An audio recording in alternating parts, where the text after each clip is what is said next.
बिस्मिल्लाहिर्रहमानिर्रहीम। अस्सलामुअलैकुम। Skin and hair secret channel में खुश आमदीद। उम्मीद करती हूँ अल्लाह ताला के फजलो करम से आप सब खैरियत से होंगे। आज की वीडियो रिक्वेस्टेड वीडियो है और मुझे उम्मीद है कि आप सबके लिए भी बहुत फ़ायदेमंद होगी। गर्मियों में धूल मिट्टी की वजह से भी आपकी हेयर स्कैल्प में फंगस हो जाते हैं, जिससे बाल रूखे बेजान होकर टूटने झड़ने लग जाते हैं। इसके अलावा सिकरी हेयर फॉल आपके बालों को रूखा बना देते हैं। अगर इन चीज़ों का बर वक़्त इलाज ना किया जाए तो बहुत ज़्यादा हेयर मसाइल बन जाते हैं। वीवर्स, फंगस एक ऐसी बीमारी है जिसको अगर वक़्त पर ही काबू में ले आए तो आपके बालों के लिए भी बहुत ज़्यादा बेहतर है।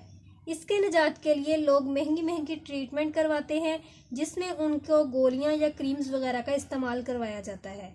तो व्यूअर्स, इस सब से छुटकारे के लिए मैं आपके साथ बहुत ही ज़बरदस्त नुस्खा शेयर करूंगी, जिसको अगर आप एतमाद के साथ इस्तेमाल करेंगे तो 100% आपके बालों में फंगस हो या खुश्की सिकरी वगैरह सब ख़त्म हो जाएंगी और आपके बाल सिल्की चमकदार हो जाएंगे।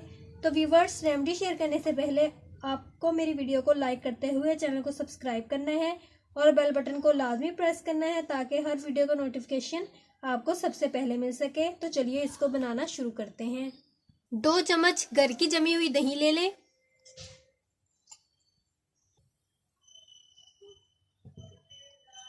अब इसमें लहसुन का पेस्ट डाल दें।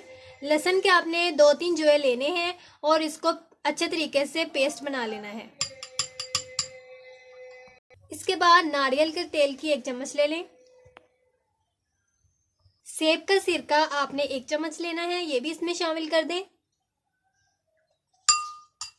इसके बाद आपने इसमें 1 चम्मच टी ट्री ऑयल का डालना है। इसके बाद 1 चम्मच नीम का ऑयल डाल दें और अब इसको अच्छे तरीके से मिक्स कर लें।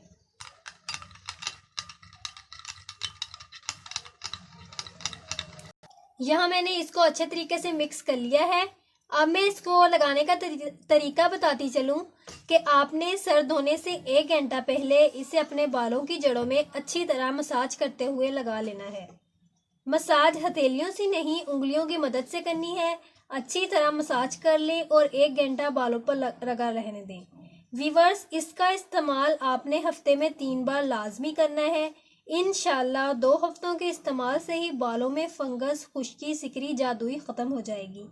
आपके बाल भी मजबूत हो जाएंगे। इसके अलावा वीवर्स, मैं आपको बताती चलूं कि अगर आप नीम के पत्तों को पानी में उबाल लें और जब ये पानी 1 गिलास रह जाए तो इसे ठंडा करके शावर बोतल में डाल लें और किसी भी टाइम बेहतर होगा कि रात को सोने से पहले अपने बालों की जड़ों में अच्छी तरह स्प्रे कर लें। इंशाल्लाह बहुत ही फ़ायदा होगा। इसको भी इस रेमेडी के साथ ज़रूर इस्तेमाल करें, इससे भी इंशाल्लाह बहुत फ़ायदा होगा। एक बार आजमा के देख लें, आप खुद भी हैरान रह जाएंगे और सारी डॉक्टरी क्रीम्स या दवाइयों को भूल जाएंगे। बस इसको आपने एतमाद के साथ इस्तेमाल करना है। उम्मीद करती हूँ कि आपको मेरी ये आज की वीडियो पसंद आई होगी। अब इसको लाइक करते हुए चैनल को सब्सक्राइब कर लें और बेल बटन को लाजमी प्रेस कर लें ताकि हर वीडियो का नोटिफिकेशन आपको सबसे पहले मिल सके। तो मिलते हैं अगली वीडियो में, तब तक के लिए अल्लाह हाफिज़।